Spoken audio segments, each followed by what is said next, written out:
Hi all, welcome back. Today we'll be solving the questions from the chapter Electric Charges and Fields for the year March 2018 and say 2018. So let's move on to the video. The first question is, two spheres encloses charges as shown in the figure. So we'll draw the diagram. First sphere, that is enclosing a charge Q. It has a surface area S1. The second sphere has got a charge 2Q, that is surface is represented by S2. The radius of the outer sphere is R. First part of the question is, derive an expression for the electric field intensity at a point on the surface S2. So S2 means outer sphere.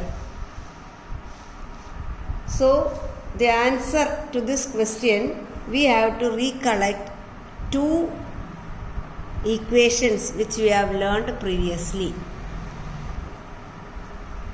First of all, we know that from the definition, flux is going to be equal to integral E dot ds. That is, flux is the electric field over the closed surface. So we can expand as integral E ds cos theta. Theta is going to be the angle between electric field intensity and ds. So we always know that E and ds for a sphere is radially outward. So we write theta equal to 0. So cos 0 equal to 1. So the equation comes out as phi equal to integral E ds. So E is going to be a constant throughout the surface. So you take it outside and so write phi is equal to E integral ds. Second way to find the equation for phi is from Gauss law. We know that phi is equal to 1 by epsilon times the total charge enclosed by the surface. Since we are concentrating on the outer sphere, when you look to the diagram, it is clear that the total charge enclosed by this sphere S2 will be Q and 2Q. So we have written the total charge Q is equal to capital Q plus 2Q, that is equal to 3Q, which is shown in the, which is got from the diagram. So that substituting that also we get phi equal to 1 by epsilon times 3Q. Now we have to equate the two value of phi, that is given in the first equation 1a and from the second equation given as 2a. So equating those both, we get E integral ds is equal to 1 by epsilon times 3q. One more thing we have to remember is integral ds means surface area of the sphere. So that is nothing but 4 pi r square, where r is the radius of the outer sphere. So we get E into 4 pi r square equal to 1 by epsilon times 3q.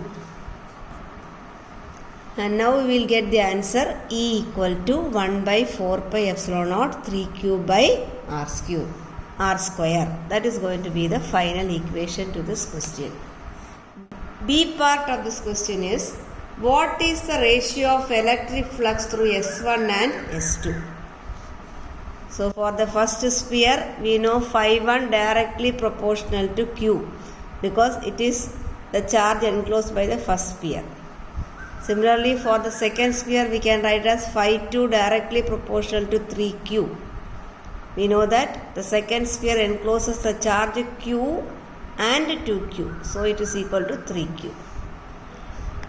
So we write phi 1 by phi 2, that is what asked, ratio of the flux is equal to Q by 3Q. Q get cancelled, we get 1 by 3. So the ratio of the flux is given as 1:3. The next question is, two equal and opposite charges placed in air as shown in the figure. First we will draw the diagram. The diagram is a dipole plus q and minus q separated by a distance d. And the next is the point P. The distance of the point P from the center is small r. A part of this question asked is, redraw the figure and show the direction of the dipole moment P and direction of the resultant electric field E at P. So, to find the value of the resultant electric field, first of all, we have to draw the direction of the electric field in this diagram. So, the direction of the electric field due to plus Q at this point is represented by E plus, and this E plus can be resolved into two components, E plus cos theta along the horizontal and E plus sin theta along the vertical. Similarly, the electric field E minus due to the negative charge minus Q at P is along the direction from P to Q. Therefore, that also can be resolved into two components, E minus cos theta along the horizontal and E minus sin theta along the vertical. Since the magnitude of E plus and E minus are same when we derive, the vertical component get cancel each other and there will only be a horizontal component. So you can see that the electric field direction due to this dipole at the point P is directed outwards, that is towards right. So when we write the answer, we should say that electric field direction is towards right, that is from plus Q to minus Q. That is indicated in this diagram from left to right. The second part of the question is the direction of the dipole moment. That we know that we have learned that direction of dipole moment is always from minus Q to plus Q. Therefore, we can say that it is from minus Q to plus Q, that is indicated as a leftward direction given in the diagram as shown the figure P. B question, write the equation to find the electric field at P. From the diagram, it was clear that we were finding the value of electric field at a point P which lies on an equatorial line.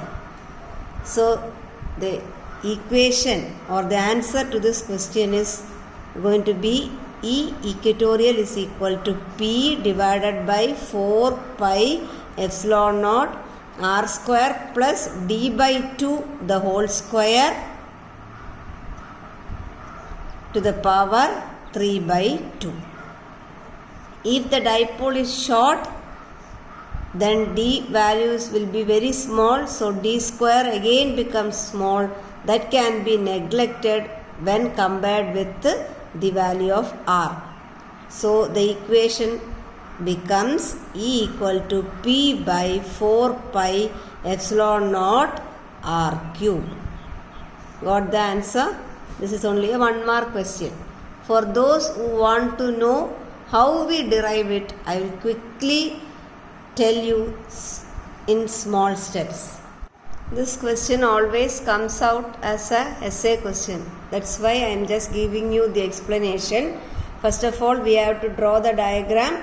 I explained it.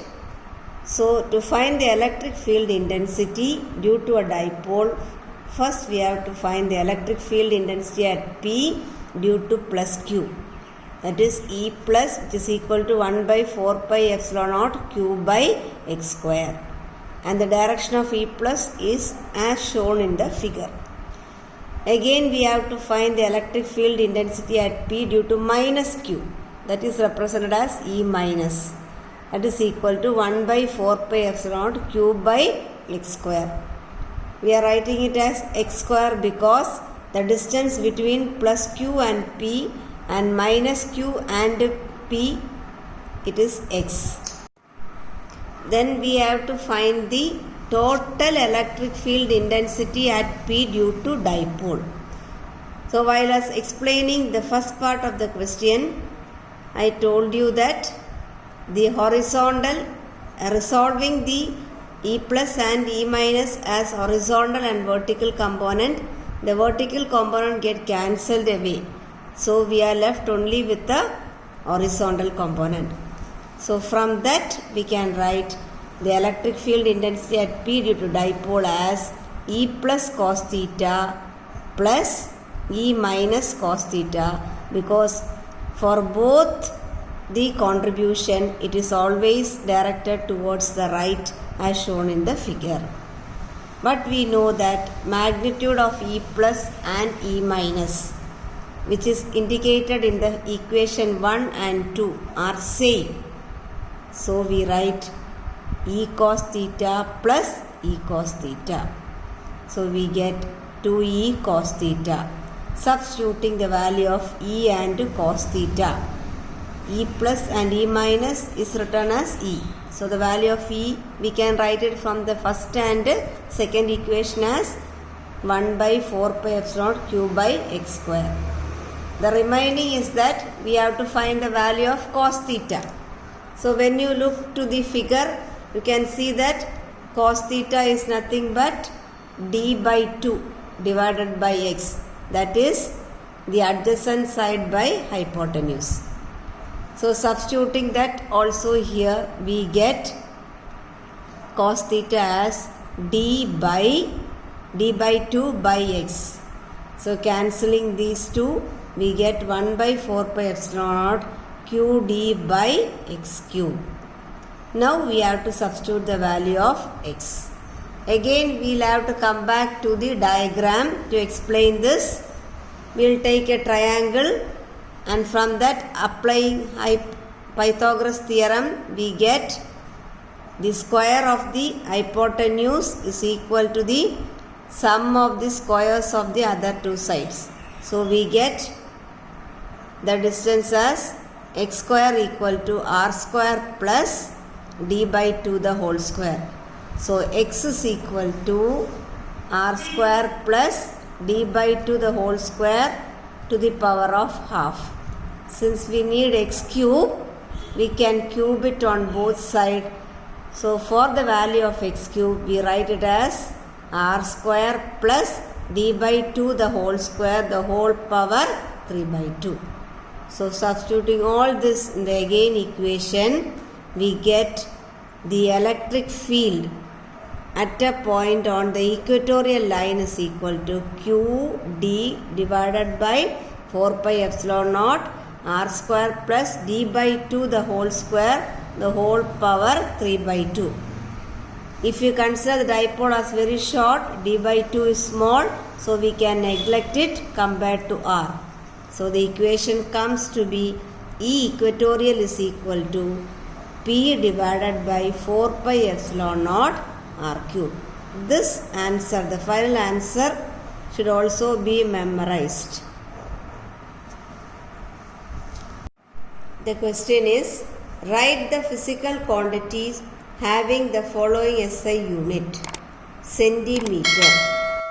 The answer to this question is dipole moment. Next question is, Coulomb's law is a quantitative statement about the force between two charges. A part of the question is, write the mathematical expression of the above law. The answer to this question is, force F is equal to 1 by 4 pi epsilon naught q1 q2 by r square. The law is called Coulomb's law. B part of the question is, two ions carrying equal charges repulse with a force of 1.48 into 10 power minus 8 Newton. When they are separated by a distance of 5 into 10 power minus 10 meter, how many electrons have been removed from each ion? First we will write down the data given in the problem. Two ions are carrying equal charge. Let us consider them as Q1 and Q2. Since they are same, we have written Q1 equal to Q2, that is equal to Q, that can be written as equal to Ne according to quantization. Then the data given is the force between the two ions, 1.48 into 10 power minus 8 Newton. Then the data given is going to be the distance between the ion, that we take it as r, that is equal to 5 into 10 power minus 10 meter. Question asked is how many electrons have been removed. So they are asking us the number. So first we will go back to the equation of Coulomb's law and modify it. Equation for Coulomb's law is F equal to 1 by 4 pi epsilon naught Q1 Q2. In that place we write it as Ne square because both charge are same, divided by distance r square.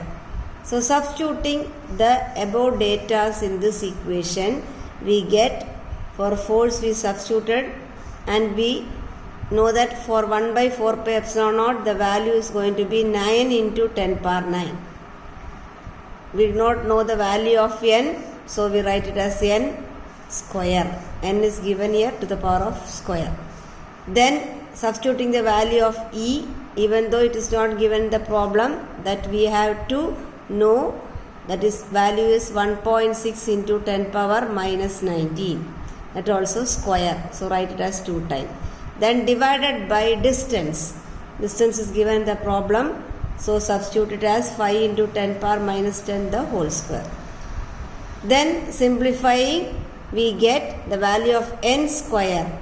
N square is equal to, you all have to cross multiply it and get the value of n square. So we have written n square is equal to 1.48 into 10 power minus 8 into 5 into 10 power minus 10 the whole square, divided by bringing the terms of the other this side to the denominator. We get 9 into 10 power 9 into 1.6 into 10 power minus 19 the whole square.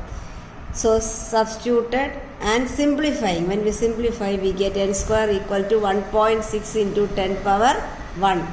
So n square is equal to 16, and the value of n given is equal to, value of n given is equal to n equal to 4. Hope you are all clear with the solutions. Thank you.